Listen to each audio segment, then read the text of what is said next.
Is this really the subtitle? Weird. Some jobs really go for the throat. That's terrible. Who wrote that? Can you imagine someone got paid to like create that?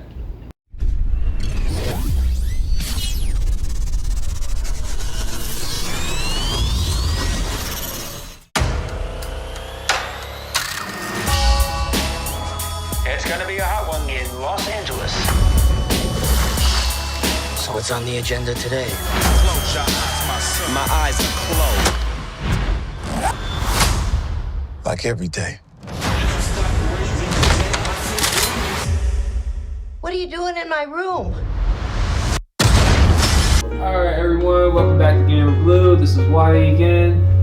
Today we're going to be talking about the movie, I believe this was on what, Netflix? Netflix. Yep, Dayshift, starring Jamie Foxx, Dane Franco, and Snoop Dogg. Your record is chock full of incidents. Very quick. Thumbs up, thumbs down, thumbs middle, thumbs down. It was. Yeah, I give it a thumbs up. I'll give it a thumbs up. It was a decent, film. Little cliche some parts. It got some funny moments. It's a nice, decent, like a good villain. A easy story to follow along. Likable character. Jamie Foxx was okay as far as who he was. He's okay. Yeah, he was okay. After all that, Jamie Foxx was okay. I mean, the person who really stole the show was Snoop Dogg and Dane Franco. I think those two were ones who stole the show. Dane Franco, as far as what he done, as far as his end result, kind of changed who he is. They made him cool. Yeah, it made him cool. And Snoop Dogg, just playing himself. So They say he's playing with himself. no, he's playing himself. That's it. Snoop Dogg was playing himself. Yeah. Yeah, that's it. Yeah, I mean, to me the movie was good. The action scenes were good. I don't know, for some reason watching this movie, the action scenes were good, especially when they're in the house with the two brothers. The house scene was one of the best action scenes I've seen all year. But I don't know why. I was it felt kind of too long, even though it was good. It did. The very first action scene with the old lady, I was like, that fight was too long. Yeah, I was like, if you gonna struggle with her like that, this movie's about vampires. If you struggle with this old lady like that, what you gonna do for the rest of this movie? Because this is like a hell of a struggle for one vampire. If you're a vampire slayer, one very old vampire put him to task for a while. But I mean, overall it was good. Dave Franco had a comedic relief. I didn't think Snoop Dogg can act. I don't know, Ryan said he stole the show, but I didn't like. I mean, Snoop Dogg was Snoop Dogg, but I didn't think he can act to me. But overall, so I really enjoyed it. It did have a long feel to it, kind of too long for its own good. The house battle was really good. It's the best fight scene I've seen all year.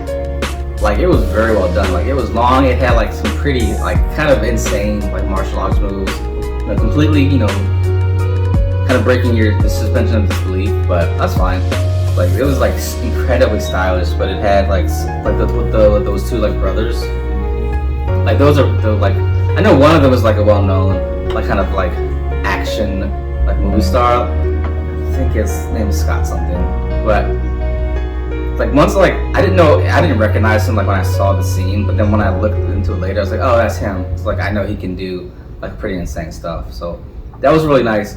And then Dave Franco, his character was interesting. He kind of starts off being pretty conservative and kind of lame, but then as soon as he died, he kind of came back and he was pretty cool. And then I don't really understand how I didn't quite get the whole types of vampire things. There's an Uber and I don't know some other stupid words that they made up, but I don't understand how he was able to stay alive by reattaching his head.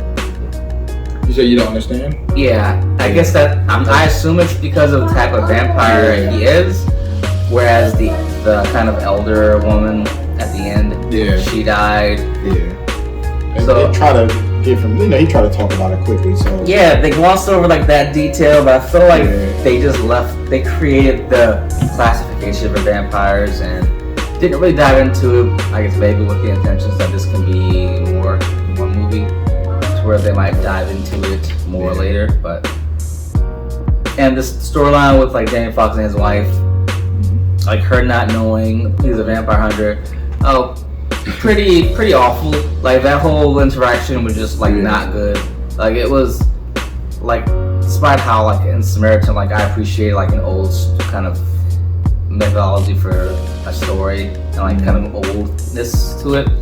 This was like just so like, not interesting. Like all of a sudden, like the revelation, I'm a vampire hunter. Like, yeah, and the fact that he has to come home and wash up sometimes, and he's married, you know what I mean? It's like, yeah, I got the vampire, wash the black vampire juice stuff off of me, and like how do you hide that? It's like a lot to hide. It's not like he just started doing it a week ago. He's been doing it for a very long time, and they have like, I don't know, 8-10-year-old daughter, however old she is. They've been together for a while, and I don't think they were estranged that long. So yeah, I don't know, that's just weird.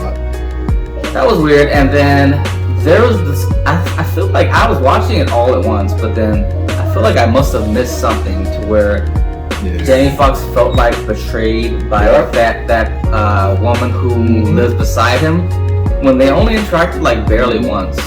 Yep, that has been coming up a lot in some movies. I feel like what happened there? A scene was cut somewhere that showed that there was another, because they literally, he helped her carry her stuff in once, and then the next time you see her after that, she's talking to someone with her curtains open, as people do. No one just lives their life with their curtains open so that you can peer into it as you're walking by. But and then after that, he feels betrayed by her later. The very next scene, it's like a scene was missing that connected them because they really don't know each other in any way. And apparently, she was a semi-major character at the end. So she was a vampire too.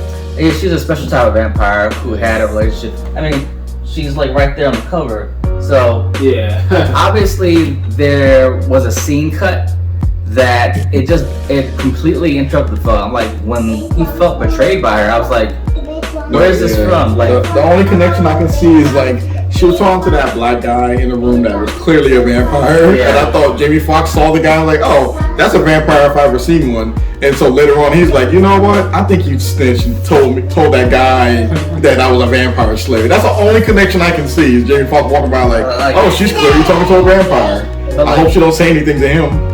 I'm living here. They barely interacted like at all. Yeah. He met her for 5 minutes of his entire life. So she owes him nothing. She's nobody. Like, what is that? It's a shame that they can do that to audience. You know what I mean? Just like, really, y'all just gonna just skip that? Like, skip that whole interaction and just left on that cutting room floor, and it's not a big deal. Cut it out. Yeah, like what, for time, I guess, or maybe they just didn't get the scene right. I don't know. Yeah. That was weird. That was a very kind of hard. So the dialogue got mixed up. Like, oh, you read the wrong line. We didn't put that scene in the movie, so you should have said you got betrayed. That's really weird. Like, I would wish I could kind of research to see like what happened with that. It was very noticeable. Like, I don't understand what happened. And then moving on toward the end, I mean, that was pretty cool. Like the entire shootout. And they had in that mall area. Snoop Dogg is funny. It was like shoot, I'm out, drop the gun. Like what the hell? Like yo, no, we just got started. That gun is done. I mean, he didn't bring like 2 loads of ammunition. I mean, he drove his entire truck into the mall. Like you would think he would have like one full clip for that Gatling gun. That Gatling gun, and then you think he would have like another clip in the truck that he drove in. So that he would have like 2 full like sessions of like just like blasting, but he only had 1. I mean, all right. And then he also got bit in the neck. So explain him. Is that just not the sword in the movie? What is that? Did he die or no? Did he sacrifice himself? No, it's supposed to seem like he did, but they wanted to keep him alive, I guess, in case there was a sequel. Yeah. So they just like he actually got away. I think he might be a vampire this time. I mean, based on what we know of vampires. If a vampire bites you in the neck and you live, you are also a vampire. Yeah, he's gonna be an ally vampire, like the girl in Dave Franco. Yeah, apparently that's okay. You can have ally vampires as long as you keep them fed or whatever. Keep them fed with whatever. Keep them pumped with the blood. They're not thirsty. Whatever. Like your friend. I like the movie, but just that some very weird stuff. That nigga was cool though. Oh With the yeah. head with the line, this little line, like works every time. That was kind of cool. It We had no clue what was gonna happen. Yeah, because that's the he callback. he was clearly losing that fight. Yeah, he was losing hell. That was slick about that. That was When slick. he set it up though, when she was messing with his wife, Yeah. his wife up, He just like- he set the Yeah, he's like, all right, she's going after my wife. Let me sit this up real quick. yeah, right. It's crazy. Yeah, so fun movie, some really good scenes, some bad editing. So not often that you can really say that. Some You know bad what? editing. I think that'll be, Dayshift will probably be better as a cartoon. I can see that as an animated series instead of a live action. I think Like a little animated. But yeah, something like the cartoon Invincible. Style like that. I can see it like that. I mean, Incredibly I think it's a decent film, but it's like it's missing something. It's missing something. It might be because of that scene, bad editing or something like that. But it's like it's missing something. But I think they should do a second one. To see how this goes over. But I highly doubt they make another one. We'll see. We'll see if people watch it. Netflix is a bit more conservative these days, so they're not just kind of greenlighting everything as they were before. But we'll see.